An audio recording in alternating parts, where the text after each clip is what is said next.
Rick Smiley Morning Show.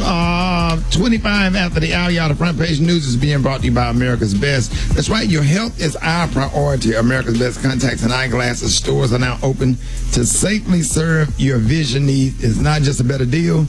It's America's Best. News story. I just got talked to my daughter's mother. She's being rushed into emergency surgery, and she's going to be fine. Just going to ask everybody to keep her lifted up in prayer.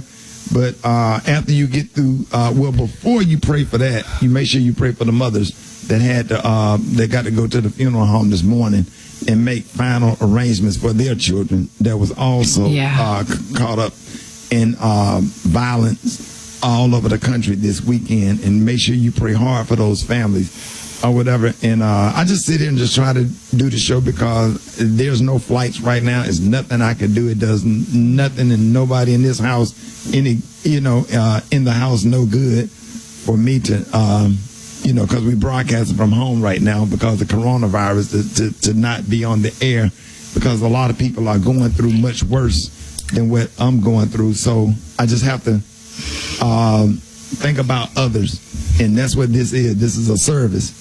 And right when you're going through something, remember everything that you're going through, man, all of this is just a test. And sometimes God going to test your attitude to determine your altitude and see how you handle things. And we still have a show to do.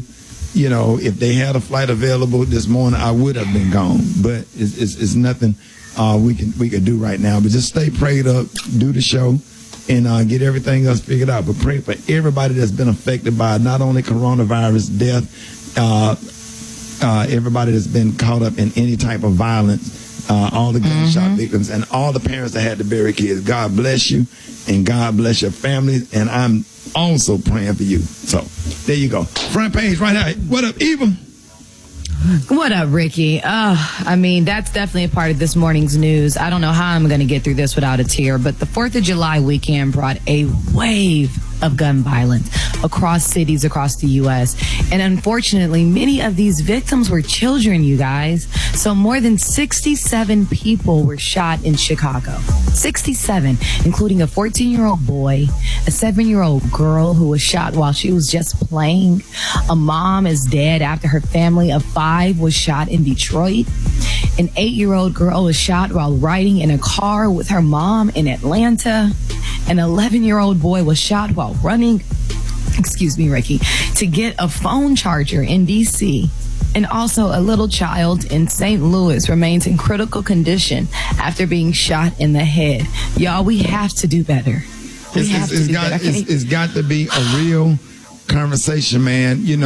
Everybody, that's in the movement, we got to flush people like this out of our neighborhood. We got to confiscate, guns from these young people that's out here killing people, shooting in open public places, and innocent people getting killed, and a lot of these people just dying. These kids dying. These mothers got to bury their kids. Babies. These babies. It's absolutely sad. And 67 people in one city, Ricky. 67 people. That is, just to say the numbers and to read it, it's unreal. Yeah. It's bad. While a pandemic going on. Right. I got coronavirus news too. Yeah, and while a movement is going on, and a justified protest is going on, or whatever, and I'm gonna put my Black Lives Matter shirt on, and I'm gonna fly to Houston today because I still support the movement, and I'm not gonna mix up the messages, but we're gonna have a conversation about all of this stuff after the movement, and will you put a little bit of this coronavirus update? Yeah, go ahead. Alrighty, so in coronavirus news, the U.S. now ranks up with Brazil and India as having the highest in the world and fastest growing number of COVID-19 cases.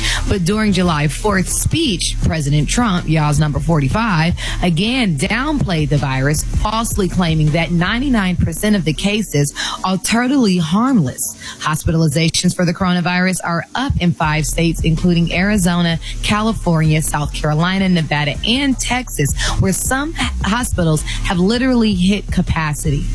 It's also being announced over the weekend that Donald Trump's Jr.'s girlfriend has contracted the coronavirus. Now, many Republican officials may have been exposed. Trump also plans to hold another rally this weekend in New Hampshire. We will see how that goes. And last, you might have seen this viral video of two white people painting over the Black Lives Matters street mural in California. Police are now looking into the Trump supporters, the man and the woman who were defacing and vandalizing it. But it was just absolutely disgusting. Did you guys check out that video this weekend? Yeah, I saw it. Why didn't nobody kick their ass? They wouldn't have did that at Miles College. Right. When they did, Okay, you know what to do with it. You wouldn't have went on campus in Miles College. I went to Birmingham on the South Side or in D.C. and did it there. They cowards. They do stuff where they know they can do it, but you wouldn't have came on Miles College campus and went out there with that paintbrush, you would have got ran over. Like, for real. Well, that's what I got for you in the news. Rocky, tell me you got something juicy in sports, my brother. Well, let's talk about the President Donald Trump continued, man. It's just a matter of time. There's been a Trump 2020 NASCAR that raced in the Brickyard 400. And ironically, 16 laps in, guess what happened?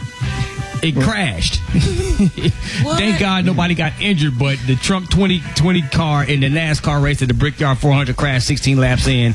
I knew that was going to happen after, of course, the Black Lives Matter car and our boy Bubba Wallace or whatever. So it is what it is, man. Last but not least, man, I got some good news I want to go ahead and spread in the world of sports. 5-star high school basketball recruit McCord Maker was being expected to commit to UCLA. He was also being recruited by Kentucky and Memphis.